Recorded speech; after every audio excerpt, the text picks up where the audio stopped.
எல்லாருக்கும் வணக்கம். சில நேரங்களில் சில மனிதர்கள் டைட்டில் பார்த்துருப்பீங்க. வேற ஒன்றும் இல்லை, நம்ம டெய்லர்களில் நடந்த கஸ்டமருக்கும் நடந்த ஒரு நம்மளுக்கு பிடிக்காத சம்பவம்னு சொல்லலாம் வச்சுக்கோங்களேன். அனுபவம். நம்ம டெய்லர்களில் டெய்லி நிறைய பேர் வருவாங்க. அதாவது துணி கொடுக்க துணிப்பாங்க. ஏன்னா நம்ம ரொம்ப வருஷமா ஒரே கடையில் இருக்கிறோம், ஒரே ஏரியாவில் இருக்கோம். அதனால வந்து எல்லாருக்குமே நம்மள நம்ம ஃபேமிலி பற்றி, அவங்க நம்ம ஹெல்த்தை பற்றி எல்லாமே தெரியும். அதே மாதிரி அவங்கள பற்றி நமக்கு வந்து தெரியும். ஏன்னா ஃபங்க்ஷன் தைப்பாங்க, வீட்டில் எது வந்தாலும் நம்மக்கிட்ட வந்து தைக்க கொடுப்பாங்களே, அதனால கொஞ்சம் கொஞ்சம் நம்ம ஃப்ரெண்ட்லியாக பேசுவோம். நிறைய கஸ்டமர் வந்து நம்ம ஃப்ரெண்ட்லியாக பேசுவாங்க. எனக்கு ரொம்ப வந்து என் கஸ்டமர் நிறைய பேர் ரொம்ப பிடிக்கும். ஆனால் இந்த கஸ்டமர் மட்டும் எனக்கு பிடிக்காத போயிடுச்சு. ஏன்னு சொல்லிட்டு வாங்க பார்க்கலாம் வீடியோவில். வீடியோக்குள்ள போயிடலாமா? வீடியோக்குள்ள போகிறதுக்கு முன்னாடி நம்ம சேனல் வந்து சப்ஸ்கிரைப் பண்ணி வச்சுக்கோங்க. இது சின்ன விஷயமா இருந்தாலும் எனக்கு பிடிக்கல. கஸ்டமர் வந்து வார்த்தையை விடக்கூடாதுன்னு நினைப்பேன் நான்.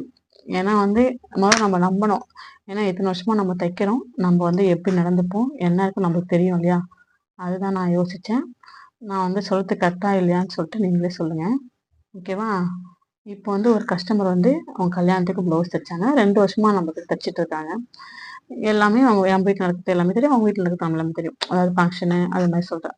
இதுக்கு வேணா கோயிலுக்கு போகிறோமா அப்படிலாம் சொல்லுவாங்க இல்லையா? கோயிலுக்கு போகிறோம் தைச்சி கொடுத்துரு, ஃபங்க்ஷனுக்கு தைச்சி கொடுத்துரு, நிச்சயதார்த்தம் தைச்சி கொடுத்துரு அப்படின்னு சொல்லுவாங்க இல்லையா? நிச்சயதார்த்தத்துக்கும் தைச்சி கொடுத்தேன், ஒரு 10 ப்ளவுஸ் தைச்சி கொடுத்தேன். அதுக்கப்புறம் கல்யாணம் வந்துச்சு, கல்யாணத்துக்கும் தைச்சி எல்லாமே தைச்சிட்டு இருக்காங்க. அப்புறம் கூரைப்பட ப்ளவுஸ் வந்துச்சுமா, நீ தைச்சி கொடுத்துருமா. சரிக்கா, மருமக ப்ளவுஸ் வாங்கி வந்து கொடுத்துருங்க அப்படின்னு. இவங்க எல்லாமே பட்டு சாரி எல்லாமே தைச்சிட்டாங்க. லாஸ்ட்டாக தான் கூரைப்பட ப்ளவுஸ் கொடுத்தாங்க. ஏன்னா சாமி கும்பிட்டு தைப்பாங்க. சாமி கும்பிட்டு தைச்சாங்க. பார்த்தீங்கன்னா மருமகளுக்கும் மாமியாருக்கும் ஒரே கலரில் ப்ளவுஸ் எடுத்துட்டாங்க. ஆனால் அது வந்து கல்யாணத்துக்கு அப்புறம் அவங்க போடுறதுக்கு, இது மருமகளுக்கு மட்டும் கூரைப்பட ப்ளவுஸ் வந்து ஆனால் லேஸ்லாம் தைச்சி கொடுத்துருமா அப்படின்னாங்க. கொஞ்சம் அழகாக தைச்சி கொடுத்துருந்தாங்க. மருமகளுக்கு நாட்டு வச்சுக்கோங்க, கழுத்துக்கும் லேஸ் வச்சுக்கோங்கன்னா, மீதி இருக்க லேஸ் மட்டும் எனக்கு கைக்கு மட்டும் வச்சு கொடுத்துருமா அப்படின்னாங்க. ஏன்னா ரெண்டுமே மெரூன் கலர் ப்ளவுஸு. மீதி இருக்க லேஸ் வந்து எனக்கு கைக்கு மட்டும் வச்சு கொடுத்துரு, கைக்கு வேணாம், கழுத்துக்கு வேணாண்டா அப்படின்ட்டாங்க. சரிக்கா, நான் தச்சு கொடுத்துறேன்னு சொல்லிட்டு முடிச்சுக்கு எல்லாமே கொடுத்துட்டேன். கல்யாணத்துக்கு முன்னால் வந்து அவங்க வீட்டுக்காரர் வந்து 2 பேக்கில் வந்து வாங்கிட்டு போறாரு. அவசரமாக வாங்கிட்டு போயிட்டாங்க. சீக்கிரமா நலங்கு வைக்கணுமா, சீக்கிரமா கொடுங்க. நம்ம எல்லாமே நோட்டில் தான் எழுதுவோம், பில்லுலாம் கிடையாது. காசு எல்லாமே கொடுத்துட்டாங்க. காசு கொடுத்துட்டு வாங்கிட்டு போயிட்டாங்க. கல்யாணம்லாம் முடிஞ்சிச்சு. ஒரு 3 நாள் 4 நாள் கழிச்சு பார்த்தா வந்தாங்க. என்னக்கா கல்யாணம்லாம் எப்படி இருந்துச்சு? கல்யாணம் நல்லா நடந்துச்சு. நீ தச்சு கொடுத்த ப்ளவுஸ் தான் நல்லாவே இல்லை, ஏன் அப்படி பண்ணிட்ட அப்படின்னாங்க. ஏன்க்கா என்னக்கா ஆச்சு அப்படின்னு. நீ பாரு, கழுத்துலாம் இப்போ மருமகளுக்கு இறங்கி இறங்கி வந்துச்சு, கழுத்துக்கு நீ லேஸ் வைக்காம விட்டுட்ட அப்படின்னு. ஏன்க்கா அப்படி பண்றீங்க? நான் லேஸ் தான் வச்சு தானே கொடுத்தேன், நீங்க காமிங்க, போட்டோ இருந்தா காமிங்க, கல்யாண போட்டோன்னு. அப்புறம் ஃபோன்ல இருந்து காமிக்கிறாங்க. பார்த்தா நாட்டு காணும், கழுத்துல லேஸ் இல்லை, கைக்கு மட்டும் லேஸ். இவங்க மருமகளுக்கும் மாமியாருக்கு ஒரே கழுத்தை சம்திங்க பேக் மாறி கொடுத்து அமைச்சிருக்காங்க மருமகம். இவங்க ப்ளவுஸ் வந்து மருமகள் கொடுத்துட்டாங்க. இவங்க வந்து கொஞ்சம் குண்டா இருப்பாங்க, மருமகளுக்கு எப்படி கரெக்டா இருக்கும். அந்த ப்ளவுஸ் போய் மாறி போயிட்டு அவங்க வந்து அந்த ப்ளவுஸை போட்டு கல்யாணமே முடிஞ்சிச்சு. அக்கா நான் சொல்றேன், அக்கா இது வந்து உங்க ப்ளவுஸுக்கா, மருமக ப்ளவுஸ் இல்லக்கா அப்படின்னு சொல்றேன்.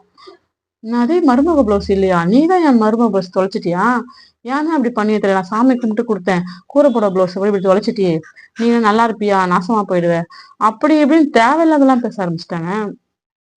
எதுக்குக்கா ஏதோ பேசுறீங்க, நான் வச்சுட்டு நான் என்னக்கா பண்ண போறேன், நீங்க காசு கொடுத்துட்டீங்க, உங்க ப்ளவுஸ் எல்லாம் கொடுத்துட்டு அதை வச்சு நானா விற்கவா போறேன், எனக்கு எதுக்கா, என்ன போய் நீங்க 2 வருஷமா பழகிறீங்க, ஏன்க்கா அப்படி பேசுறீங்க, நீலாம் எப்படிதான் கடை வச்சு நடத்த போய் தருவோம், கடையை இருக்குதா பாரு. நான் போயிட்டு நான் சொன்னேன், உங்க வீட்டுக்காரர் போயிட்டு கூப்பிடுங்க, அவர் 2 பேக் வாங்கலன்னு சொன்னார்னா நான் ஒத்துக்கிறேன், ஓகேவா அப்படின்னு நான் சொன்னேன். அப்புறமால நான் போய் பேசுறேன் பாரு அப்படி இப்படின்ட்டு போயிட்டாங்க. எனக்கு ஒரே இவ்வளோ பழகினவங்க வந்து இப்படி பண்றாங்கன்னு ஒரு கண்ணே கலங்கிட்டேன்னு வச்சுக்கோங்களேன். எனக்கு ஒரே டென்ஷன் ஆயிடுச்சு. கடவுளுக்கு தெரியும், நம்ம அதுக்குதான் பில்லு போட்டு நான் அதுக்கப்புறம் எல்லாமே எது எது கொடுக்கணும்னு சொல்லிட்டு எழுதி வச்சுக்கிறேன். அளவு ப்ளவுஸ் கொடுத்தா கூட எழுதி வச்சுக்கிறேன். இது அப்ப நடந்த அனுபவம் சொல்றேன். நம்ம நீங்களும் வந்து டெய்லர்கல்ல ஏன்னா துணி கொடுக்குறீங்கன்னா எல்லாமே கரெக்டா நோட் பண்ணி வச்சுக்கோங்க, சரிங்களா? ஏன்னா பில்லு நமக்கு ஒன்றும் வசதி வரல, பில் அடிச்சு நம்ம எல்லாமே எழுதி கொடுக்கறதுக்கு. நம்ம சின்ன லெவலில் தான் பண்ணிட்டு இருக்கோம். அப்புறமா அவங்க போயிட்டு எல்லாம் என்னவோ பேசிட்டு போனாங்க. நான் என்ன பண்றேன் பாரு, உன்னை என்ன செய்யறேன் பாரு, நீ எல்லாம் கடை வச்சிருக்க அப்படி இப்படின்னு பேசிட்டு போயிட்டாங்க. அப்புறம் வீட்டுக்கு போயிட்டு என்ன நடந்துச்சுன்னு தெரியல. ஒரு ஒரு 5 நாள் 6 நாள் 5 நாள் இருக்கு பண்ணிக்கிறேன். வந்தாங்க. வந்து அவங்க வீட்டுக்காரர் மோசமா திட்டிட்டு, அந்த ஆள் தாம்மா அப்படி பண்ணிட்டான், நான் தெரியாம பேசிட்டேம்மா, ப்ளவுஸ் இருந்துச்சுமா, தப்பா நினைச்சிக்காதரா, கோச்சிக்காதம்மா அப்படின்னு. அக்கா வார்த்தையை விடக்கூடாது, தெரியாம பேசிட்டு ஏன்க்கா அவ்வளோ பேச்சு பேசிட்டீங்களே, எப்படிக்கா உங்களுக்கு மனசு வந்துச்சு அப்படின்னு. எனக்கு இந்த ஆள் தாம்மா அப்படி பண்ணிட்டு இருக்கிறான், ப்ளவுஸ் எங்கேயும் தொலைச்சிட்டு இருக்கிறான் அப்படின்னு சொன்னாங்க. ஒரு 2 நாள் கழிச்சு திருப்பி அவங்க வீட்டுக்காரர் கூட்டின்னு வந்துட்டு ஒரு 6, 7 ப்ளவுஸ் இருக்கும், எடுத்து வந்து தைக்க கொடுத்தாங்க. இல்லைக்கா நான் தைக்க மாட்டேங்க்கா அப்படின்னு. ஏம்மா கோச்சிக்காத அப்படின்னாங்க. இல்லைக்கா இது எப்போ அண்டர்ஸ்டாண்டிங் இல்லையோ நீங்கள் வந்து நம்மளுக்கு 2 பேருக்கும் வந்து செட் ஆகாது. அம்மா நான் எங்கே கொடுத்தேன், நீ தான் எனக்கு கரெக்டாக தைக்கிற, 2 வருஷமா உங்கள்கிட்ட தான் தைக்கிறேன், நான் கரெக்டாக தைக்கிறேன். ஆனால் நீங்கள் வந்து என்னை வந்து வச்சு பார்க்கலல்ல, உங்கள் ப்ளவுஸ் எடுத்துக்கிட்டு நான் என்ன ஓடி போயிட்ட மாதிரி பேசிட்டு இருக்கீங்க. அதனால வந்து உங்களுக்கு எனக்கு செட் ஆகாக்கா, நீங்கள் இது பண்ணிடுங்க, எடுத்துகிட்டு போயிடுங்க அப்படின்னு அவங்க வீட்டுக்கார்ட்ட சொல்லுது. அந்த பாப்பாக்கு கோவம், நான் சொல்லிட்டேன்னு சொல்லிட்டு அதனால கோச்சிக்கிச்சு போல அப்படின்னா. எதுக்கு எது பேசணும்னு இருக்குல்ல. ஏன்னா நீங்களே சொல்லுங்க. எனக்கு வந்து அது ரொம்ப கஷ்டமாயிடுச்சு. எனக்கு அனாவசியமா பேசினா எனக்கு ரொம்ப பிடிக்காது. இது ஏன் சொல்றேன்னா, நீங்க வந்து கரெக்டா நோட் பண்ணி வச்சுக்கங்க. எதுவா இருந்தாலும் எத்தனை வருஷம் பழகினாலும் அவங்கவுங்க இதில் வந்து தான் கரெக்டாக இருப்பாங்க. நம்ம வேலையா இருந்தாலும், காசு விஷயத்துலையும் சரி, எல்லாமே வந்து அவங்கவுங்க வேலையில் அவங்க கரெக்டாக இருப்பாங்க. நம்ம வச்சுலாம் பார்க்க மாட்டாங்க. அதனால வந்து கரெக்டாக நடந்துக்கங்க. கடையை வச்சிங்கன்னா எல்லாமே நோட் பண்ணிக்கோங்க. நான் சொல்றது கரெக்டானு சொல்லிட்டு கமெண்ட்ல சொல்லுங்க. என் வீடியோ பிடிச்சிருந்தா மறக்காம லைக் போட்டுருங்க. நம்ம சேனலையும் சப்ஸ்கிரைப் பண்ணி வச்சுக்கோங்க. நிறைய டெய்லரிங் சம்மந்தப்பட்ட வீடியோ நிறைய போட்டிருக்கேன்.